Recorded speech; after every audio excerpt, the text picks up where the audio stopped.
Café com Destino, a sabedoria diária que transforma sua vida. Papel e caneta na mão, porque já vai começar.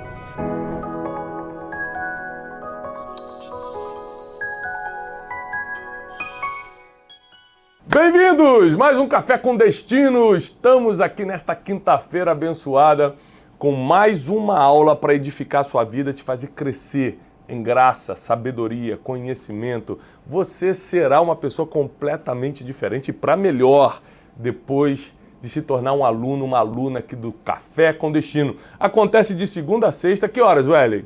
7h57. 7h57 da manhã. Por que 7h57? É um número cabalístico? É misticismo? O que é? Vamos deixar para o público tentar descobrir. Não, Wesley, não faz isso que as pessoas vão achar que é, Wesley. Realmente é. Não, é um marketing. Porque se a gente colocasse 8 horas, então 8 horas ninguém divulga. Quando é 7h57, a pessoa fala, cara, que diferente. Né? Vamos passar para todo mundo 7h57. Tem algum mistério nesse... E não tem mistério nenhum, não é nada. É só marketing mesmo, tá bom? E dá certo, né? Graças a Deus.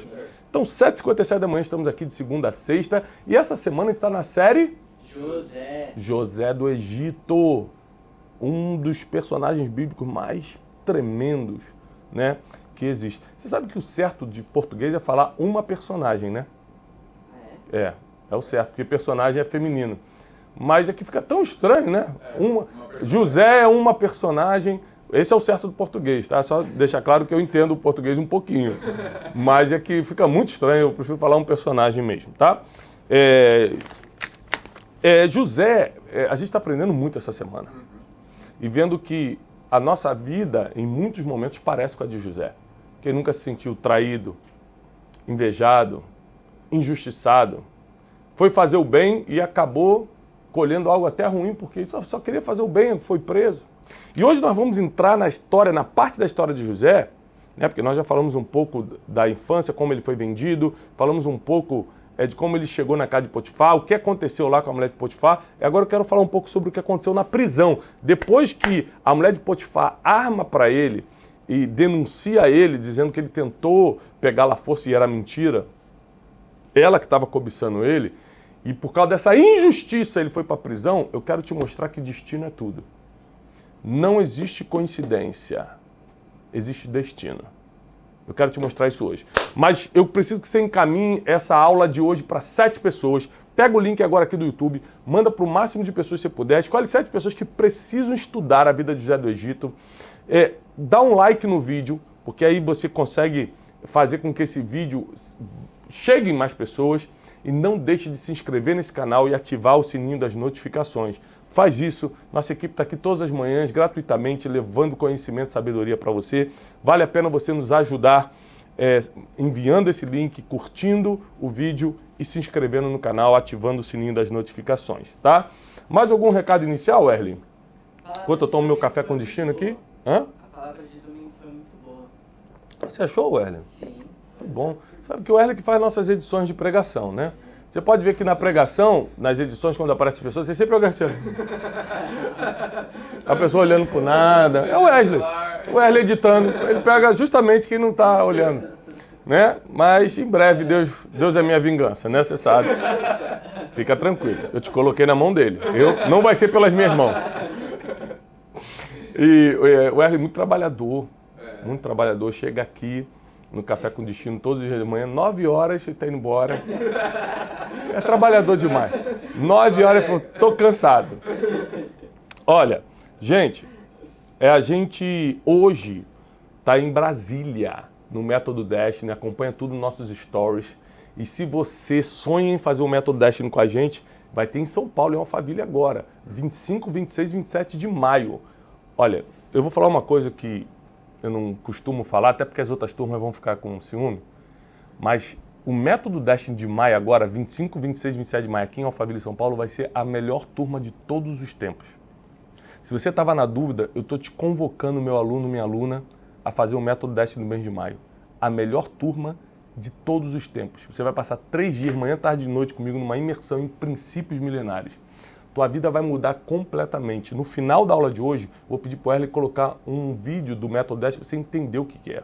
Se você precisava de um sinal, de vou ou não vou, eu estou te convocando.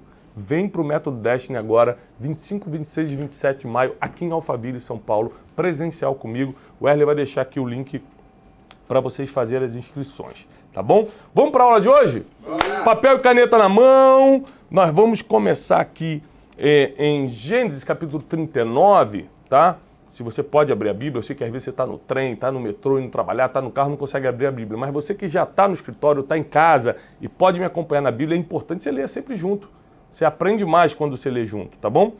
Gênesis capítulo 39, a partir do versículo 20, diz assim: Então Potifar, o senhor de José, o tomou e o lançou na prisão, no lugar em que os presos do rei estavam presos. Peraí. Só para você entender que não existe coincidência, que destino é tudo. Potifar recebe a notícia que a mulher dele diz que foi atacada, era mentira, ela que atacou José. Pela segunda vez, ele perde uma capa. A primeira capa os irmãos tomaram. Forte, né? Por inveja. A segunda capa, a esposa de Potifar toma, por cobiça. Ela toma tentando desejar a capa dele. A Bíblia diz que a capa ficou na mão dela. E ela vendo que a capa ficou na mão, ele fugiu, ela começa a gritar: aqui ó, a prova de que ele tentou me atacar. Isso na verdade não é prova de nada. Mas era a palavra dela, que era senhora e ele escravo. Ele foi lançado na prisão. Mas olha que coincidência, não existe coincidência, existe destino. Quando o Potifar pega José e lança na prisão, sabe que parte da prisão ele colocou? Não é qualquer lugar não botou lá no pavilhão 8 do Bangu, não sei o que não. Botou aqui ó, colocou no lugar onde os presos do rei estavam presos. Ou seja, quem trabalhava para o rei e cometia alguma infração, ficava preso num lugar especial. José foi colocado nessa prisão. Porque aqui Deus vai começar a fazer uma networking para tirar José da prisão para o palácio, da prisão para o trono. Então quem estava ali com ele não era o cara que roubou pão na rua, não era o cara que assaltou o ônibus, não é, quem estava ali com ele era quem trabalhava no palácio, preso do rei, cometeu alguma infração e estava ali. Olha como não existe coincidência.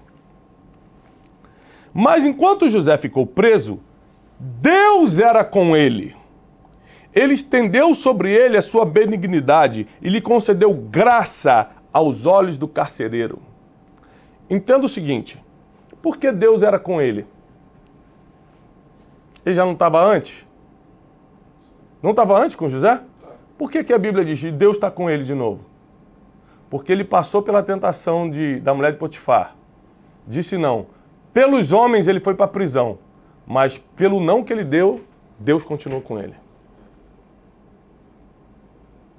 O pior é você estar no palácio sem Deus. Esse é pior.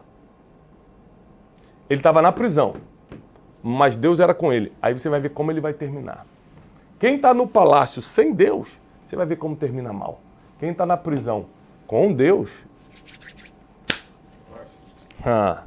O Senhor era com ele e estendeu sua benignidade e graça, e deu graça aos olhos do carcereiro. O carcereiro, lá o chefe da prisão, começou a gostar de José. De sorte que o carcereiro entregou nas mãos de José todos os presos que estavam no cárcere. E era José quem ordenava tudo o que se fazia ali. Ou seja, onde José chegava, ele liderava. Onde José chegava, ele governava. Eu te expliquei essa semana sobre ICP, Ideia Central Permanente, que é o teu propósito, a ideia central da tua vida.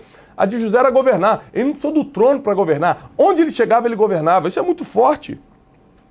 O carcereiro já não se preocupava com coisa alguma que estava nas mãos do José, porque o Senhor era com ele, fazendo prosperar tudo que ele empreendia. A mesma coisa que aconteceu na casa de Potifar, está acontecendo na prisão, ou seja, você não depende do lugar para prosperar. Olha o que diz, que ele estava na prisão, e Deus fazia ele prosperar tudo que ele empreendia. Na prisão ele estava empreendendo e Deus estava prosperando ele. Não é o lugar, é quem está contigo. É quem está contigo. Você está reparando? Eu só não prospero porque eu estou morando no Brasil. Mentira. Você não prospera porque você não atraiu o espírito da prosperidade, a sabedoria sobre a tua vida. Porque José estava na prisão e prosperou em todos os seus empreendimentos.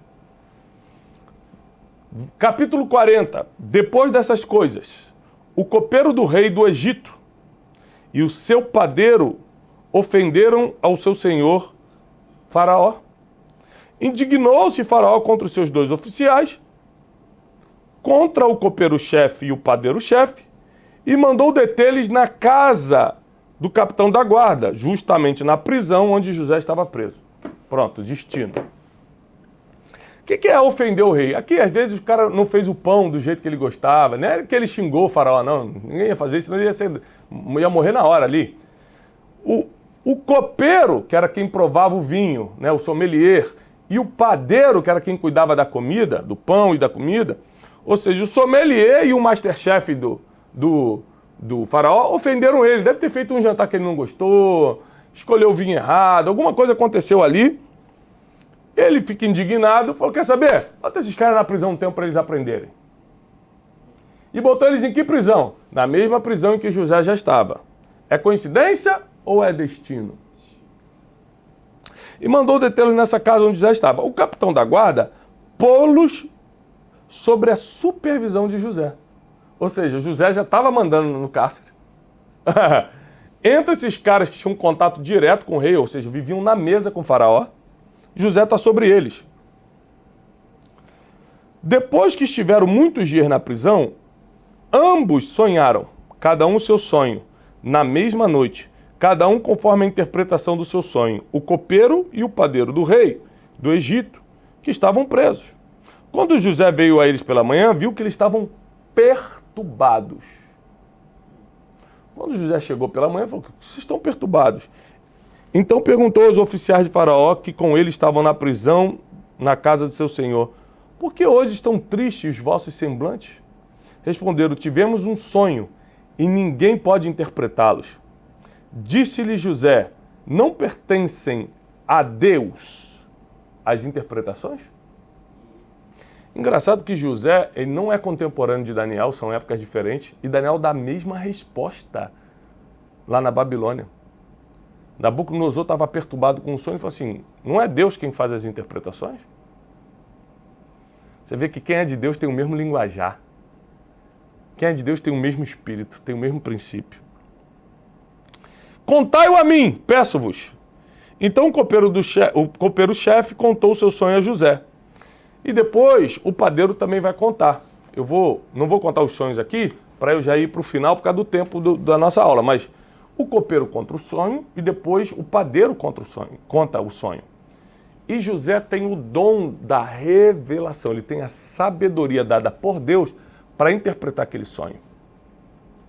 Se José tinha o dom de revelar sonhos, uma pergunta para você, para o Theo e para o teólogo. Se José tem o dom de revelar sonhos, então ele sabia o que sonhou aos 17 anos? É verdade. Então ele já sabia desde os 17 anos que ele iria governar, já que ele era um interpretador de sonhos? Me responde essa. Será que ele tinha total discernimento? Talvez. Acho que não. Sabe por que eu acredito que ele sabia? Porque ele suportou o processo calado. Só suporta o processo calado quem sabe para onde está indo. Quem não sabe para onde está indo já começa a espernear, começa a reclamar. Meus irmãos me venderam, Deus me esqueceu nessa prisão. Aí, ó, eu rejeitei a tentação da mulher de Potifar, agora estou preso. Que injustiça, se Deus não existe. Só passa pelo processo calado quem sabe para onde está indo. Quem já sabe o que vai acontecer. Para mim, na minha humilde opinião, não sou um grande teólogo como vocês, mas na minha humilde opinião, ele sabia para onde estava indo. Como alguém que tem o dom da interpretação de sonhos. Quando ele sonhou com os feixes se dobrando diante do feixe dele quando ele tinha 17 anos, quando o sol, as estrelas, a lua se prostravam diante dele. Quando ele lembrou disso, ele já sabia que ia governar. Uma coisa que eu já expliquei em algumas pregações minhas e também nesse livro Descubra o Seu Destino, que eu indiquei para vocês hoje, eu digo o seguinte, os sonhos, eles são anestésicos contra as dores da vida. Quem está sonhando não sente as dores da mesma forma que pessoas comuns sentem. O sonho ele é um anestésico emocional. A pessoa te ofende, a pessoa te injustiça e você continua sem sentir aquela dor porque você está sonhando com o futuro. José era um sonhador, mas além de ser um sonhador, ele era um intérprete de sonhos. Então ele sabia planejar, mas também sabia executar. Esse aqui é um segredo. E aí, ele interpreta os sonhos do padeiro e do copeiro e ele só pede uma coisa. Quando vocês estiverem diante de Faraó, lembre-se de mim. Aqui para mim também, Teixeira, é uma indicação que ele sabia que um dia ele ia terminar naquele trono. Ele falou assim, quando vocês estiverem de Faraó, lembre-se de mim, para que ele vai pedir isso? Para o Faraó, quem é ele? Para mandar recadinho para Faraó? É um escravo hebreu. Mas ele sabia para onde estava indo.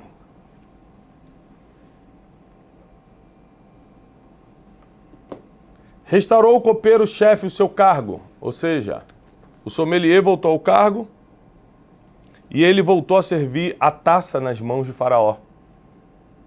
Mas o padeiro-chefe, ele mandou enforcar conforme José havia interpretado.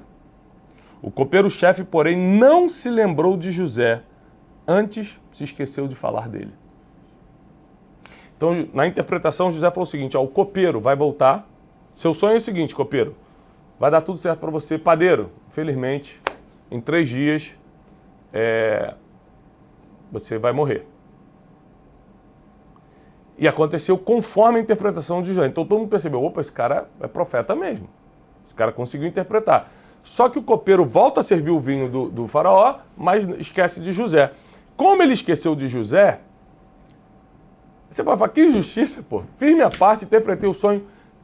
O copeiro esqueceu, Deus não. Não confunda Deus com as pessoas. Se o homem falhar contigo, Deus acha outro homem que vai acertar. Deus não erra. O copeiro esqueceu. Sabe o que Deus fez? Botou Faraó para sonhar. Ah, é? Copeiro esquecidinho? Eu vou lá no coração de Faraó agora, porque meus planos não podem ser frustrados. Coloca um sonho. 2 anos inteiros depois, gente. José ficou mais 2 anos preso. Depois dele ter interpretado o sonho do copeiro e do padeiro, ele ficou mais 2 anos preso. Esquecido na prisão. Esqueceram José na prisão. Passado 2 anos inteiros, Faraó sonhou que estava em pé junto ao rio Nilo. Do rio subiam 7 vacas gordas, pastavam entre os juncos. Após elas subiam no Nilo outras 7 vacas feias e magras e paravam junto a outras vacas à beira do rio. As vacas feias e magras começaram a devorar as 7 vacas formosas e gordas. Então Faraó acordou. Depois Faraó voltou a dormir. E começou a sonhar de novo. E dessa vez ele sonhou que brotavam o mesmo pé, 7 espigas, lindas e boas. E brotavam outro pé de espigas miúdas e queimadas. As espigas miúdas devoraram as 7 espigas grandes e cheias. Então acordou o Faraó e viu que tinha sido um sonho. Pela manhã, o seu espírito estava perturbado. Quando o copeiro e o padeiro acordam do sonho na prisão, eles estavam como? Perturbados. Quando Deus vai usar o teu dom com alguém, ele coloca uma perturbação na pessoa para que a pessoa necessite do teu dom. Deus sabe fazer as coisas impressionantes. A maioria dos problemas que eu resolvi com o meu dom de conselho e sabedoria, foi um dom que Deus me deu, as pessoas estavam perturbadas quando me procuraram. Porque quem está se sentindo bem, por mais que esteja num problema, fala, não precisa de conselho não, não precisa de uma palavra de sabedoria não, deixa comigo aqui. Enquanto ela não está perturbada, ela não busca ajuda. Impressionante como o ser humano é. Então, Faraó estava perturbado e mandou chamar todos os adivinhadores do Egito e todos os seus sábios. Faraó contou-lhes os seus sonhos, mas ninguém conseguiu interpretar. Faraó tentou com todo mundo. Então disse o copeiro-chefe a Faraó, das minhas faltas e dos meus erros eu lembro hoje. Faraó estava muito indignado contra os seus servos e entregou-os à prisão na casa do capitão da guarda. Entregou a mim e ao padeiro-chefe. Então tivemos um sonho, eu e ele, cada sonho com a sua própria interpretação. E estava ali conosco preso um jovem hebreu. servo do capitão da guarda. Contamos os sonhos para ele e ele interpretou o sonho, a cada um interpretou conforme o seu sonho. E assim como ele interpretou, aconteceu. Eu fui restituído ao meu cargo e o outro foi enforcado. Então Faraó mandou chamar a José e o fizeram sair apressadamente da masmorra em que estava. Ele se barbeou, trocaram de roupa e apresentou-se a Faraó. A perturbação de Faraó fez o copeiro lembrar, 2 anos depois, que tinha um homem que interpretava sonhos. Deixa eu te falar uma coisa. Você pode estar até se sentindo esquecido, mas Deus sabe o tempo certo de mandar te chamar. Nem que Ele traga perturbação na vida de quem precisa, para quem tem poder de te chamar, Ele vai trazer, mas você não ficará esquecido. O tempo da prisão é um tempo de processo para você amadurecer. Sabe uma coisa engraçada? É que no tempo antigo, você só podia assumir qualquer cargo de governo, você sabia disso? Qualquer cargo de governo você só podia assumir aos 30 anos de idade. Na antiguidade sempre foi assim, na época de Israel também era assim. Então o que adiantaria José ser libertado 2 anos antes se ele só tinha 28? Deus precisa deixá-lo mais 2 anos para quando Deus manda o sonho para Faraó, ele está na idade certa de reinar. Não existe perda de tempo com Deus. Tudo é treinamento e processo. Tudo é timing, é o tempo certo de Deus fazer as coisas. E aqui começa uma das histórias mais bonitas da Bíblia. José vai interpretar o sonho de Faraó.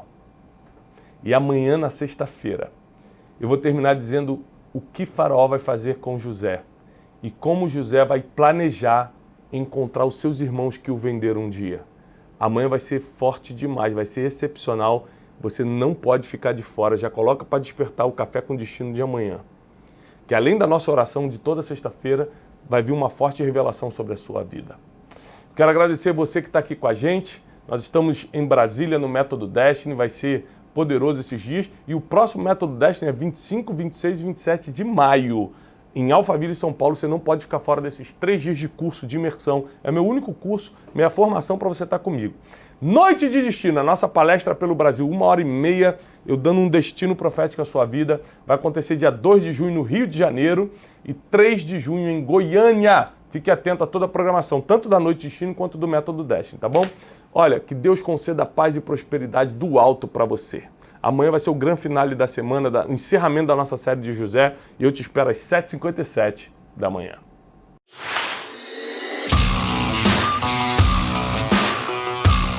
Eu fiz a primeira versão do Método Destiny presencial ano passado e não podia deixar de prestigiar e aprender um pouco mais com ele e ser tocada por Deus nesse dia.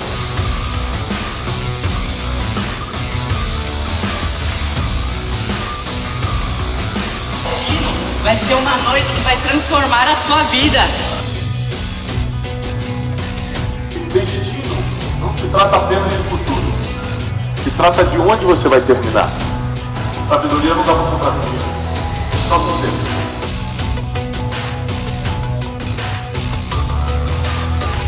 Você está no lugar para escrever o teu futuro com aquele que já te viu lá na frente. Eu sei que você não é normal, porque você está aqui nessa noite, enquanto tantos decidiram estar em outros lugares. A partir de hoje, vocês não estão mais sozinhos, agora os anjos do Senhor estão acampados ao redor de você. A partir de hoje, tua casa não está mais desprotegida, o sangue do Cordeiro está nos umbrais da porta da tua casa.